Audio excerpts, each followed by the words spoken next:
आचार्य body और संग संभालने वाला साधु उसकी धड़कने रगड़। तुम बॉडी बनना चाहोगे या धड़कने? उस दिन हमने विचार किया था कि हमको पद नहीं लेना, अपने जीवन में कभी पद नहीं लेना। उसके बाद श्रीमती माता जी ब्रह्मचारिणी अवस्था में गिरनार गई तो आचार्य निर्मल सागर महाराज ने कहा इतना ज्ञानी साधु है, मैं उसको आचार्य बनाता हूँ। महाराज के मेरे पास ये समाचार आया तो मैंने कहा भगवान मैं ज्ञानी हूँ तो मुझे किसी पद पर नहीं जाना, आफत कौन बोल देगा। फिर आचार्य सन्मति सागर जी थे शिखर जी में, वो मेरे बहुत पीछे पड़े, मैं अपना पद देता। मैंने कहा महाराज जी आपके चरणों में दर्शन के लिए आया हूँ, यही लालसा। फिर मैंने गुरु महाराज को पत्र लिखा कि मैं आजीवन के लिए अपना पद त्याग करना चाहता हूँ, मुझे पद नहीं देना, क्योंकि 1994 में महाराज ने मेरे आचार्य पद की घोषणा कर दी और 1995 में रत्नत्रय निधि द्वार नाम की पुस्तक में उन्होंने प्रकाशित भी कर दिया कि मैं अपने अमुक अमुक शिष्यों को आचार्य बना रहा हूँ। हमने गुरु महाराज से कहा कि महाराज इसकी लालसा नहीं है। जब हम बनारस गए तो महाराज ने अपने बराबरी का पाटा लगाया, मैं बैठा जमीन पर तो महाराज ने कहा कि ये पाटा आपके लिए लगा, मैंने कहा बराबरी का पाटा। मैंने कहा महाराज मैं तो ज़मीन पर थी, तो बोले आप बड़े उद्दंडता से रहते हो, हमारा कभी आदेश पालन नहीं करते। मैंने कहा महाराज जी आप उल्टा क्यों सोचते हैं, दुनिया भर में गंभीर रहते रहते थक जाता हूँ, गुरु चरणों में आता हूँ, एक ही तो जगह जहाँ जिद कर सकता हूँ, अधिकार की जगह वो क्यों छीनते, यहाँ तो जिद करने दो, बच्चा हूँ बाल हटा अपनी भी चीज़ें।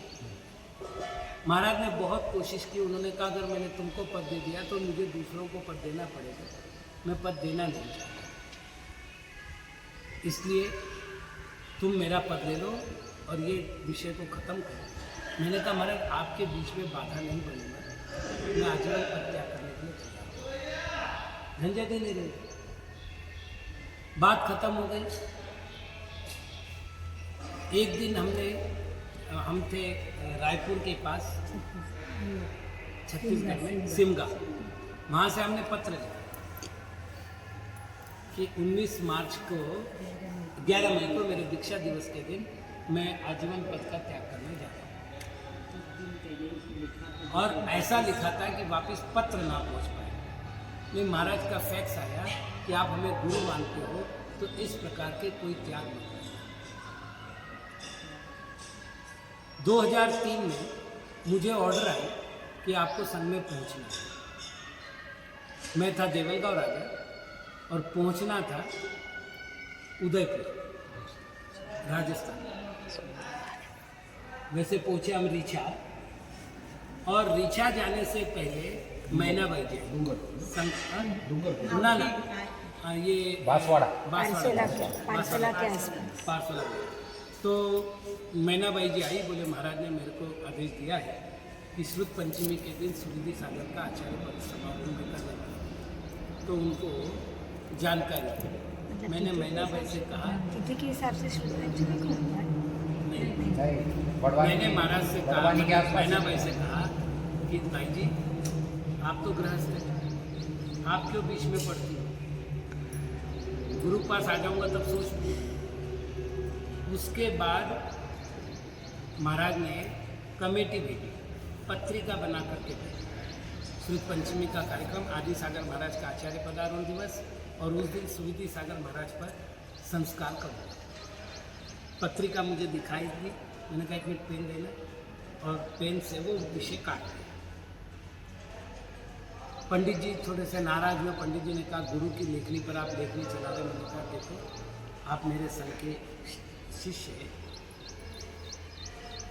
आपको क्या लगता है कि मैं जाऊंगा और पद ले लूँगा तो लोग मेरी और गुरु की कीमत करेंगे, लोग ये कहेंगे कि महाराज केवल पद लेने के लिए देवलगांव राजा से यहाँ तक आया, मेरा चलना मेरी गुरु भक्ति सारी व्यर्थ हो जाएगी, मुझे जाने दो गुरु चरणों में, फिर बात करता हूँ।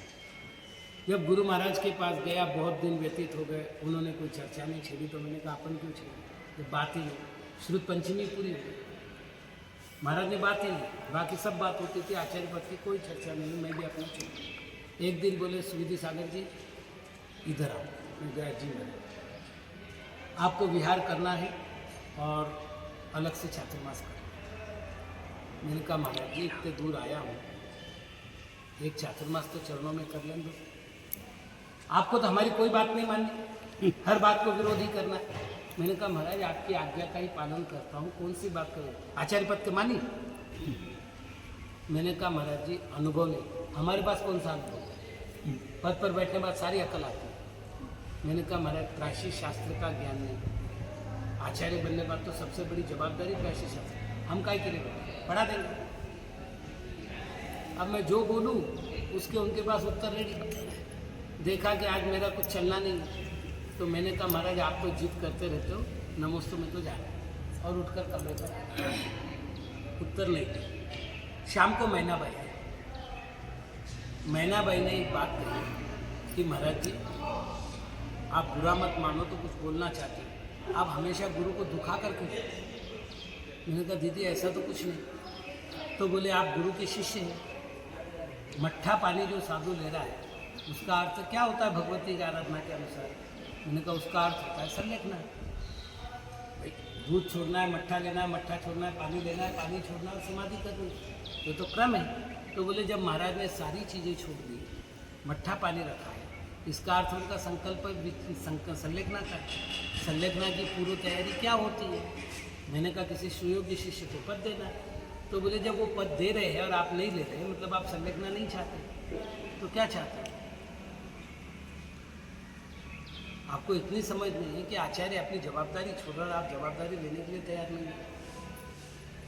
सुबह मैं गया महाराज के पास, मैंने कहा महाराज आपकी जो भी इच्छा हो वो पूर्ण कीजिए, लेकिन जितनी जवाबदारी दे रहे उससे ज़्यादा अनुभव दीजिए।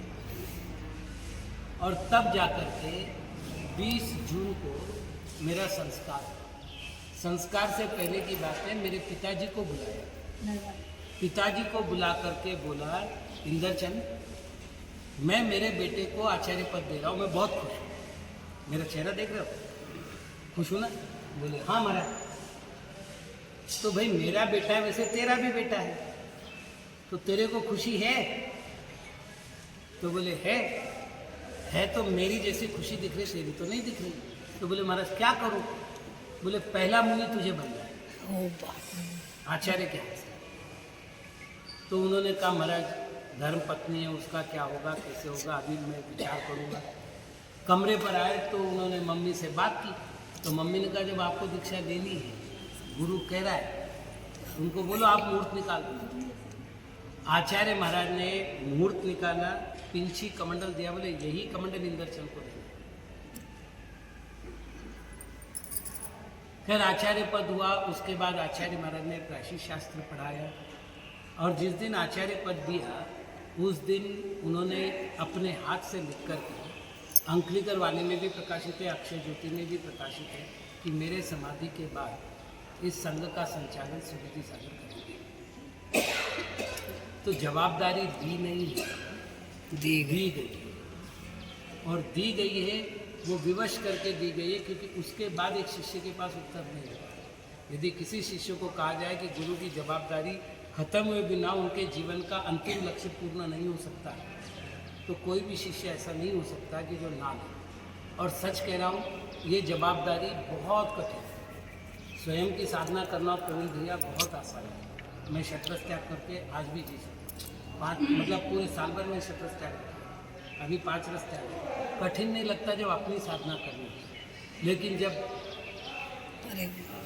समूह की साधना हो तब बड़ी जवाबदारी। आज ऐसे समय में आचार्य का अर्थ होता है आज का अरिहंत, आज का सिद्ध। कितनी बड़ी जवाबदारी है जैन शासन को संभालने की। तो ऐसा नहीं है कि बड़ी खुशी होती है ऐसे पदों को लेकर के, कांटों के ताज पर बैठा हुआ, लोहे के किलों पर बैठा हुआ, सरल नहीं है। चूक हो जाए, केवल समाज नहीं, संघ भी बोलता है, संघ भी बोलता है। ये एक और बड़ी बात है। मेरे परिणामों में संक्लेश ना हो, क्योंकि मैंने दीक्षा ली है निर्मल परिणामों को बनाने के लिए, तो इनकी सेवा करते हुए इनका काम करते हैं। मेरे परिणामों में निर्मलता बनी रहे, परिणाम खराब ना हो, ये बिल्कुल कितनी कठिन साधना है, ये सचमुच विचार करने लायक है। तो ये कोई भूषण का दिन नहीं, ये तो दीवी जवाबदारी है, गुरु का प्रसाद है, जो मैं आशीष लेकर के चल रहा हूँ और निभा रहा हूँ। इसलिए ये बातों में उतना आनंद नहीं होता। ठीक है, आया है दिन, कर लिया। वास्तविकता में इस पद की गरिमा बनी रहे, समाधि तक परिणामों की वही ऊंचाई बनी रहे, और समाधि के समय ये जवाबदारी से मैं मुक्त हो सकूं, ये भावना प्रतिपल चलती है। और यही बात मेरे गुरु ने मुझे सिखाई। तो आज उन्हीं के उपकार स्मरण का दिन है, मेरे गौरव का नहीं। उन्होंने जवाबदारी सौंपी, मैंने जवाबदारी स्वीकार की, ये उनका उपकार है, उनके उपकार। और आज भी मेरा मैं बहुत प्रसन्न हूँ जिस तरह से सुबह गुरु ने आशीर्वाद देकर बधाई की। आज भैया सुबह जिन्होंने देखा होगा, मन भरा है। आज जिस तरह से उन्होंने विदाई दी अलग ही थी। 5 बजे मौन छोड़ना, एक साधु से कहना गुरु को मत छोड़ना, गुरु के पास जो अनुभव है, गुरु के पास जो ज्ञान है, गुरु के पास जो तप है, गुरु के पास जो वैराग्य है, वो आपको बड़ा लाभ देगा। मतलब एक साधु से कह करके उन्होंने जिस तरह से विदाई दी, आशीर्वाद दिया, गुरु का आशीर्वाद मिलता है। कल भी मैंने कहा था, ज्ञान मूलम गुरु मूर्ति, पूजा मूलम गुरु पदम, मंत्र मूलम गुरुर वाक्य, मोक्ष मूलम गुरु कृपा। मोक्ष का मूल क्या है? तो गुरु की कृपा है। बस गुरु की कृपा है, जो ये गाड़ी चल रही है, और कृपा बनी रहती है, तब तक चलती रहती है।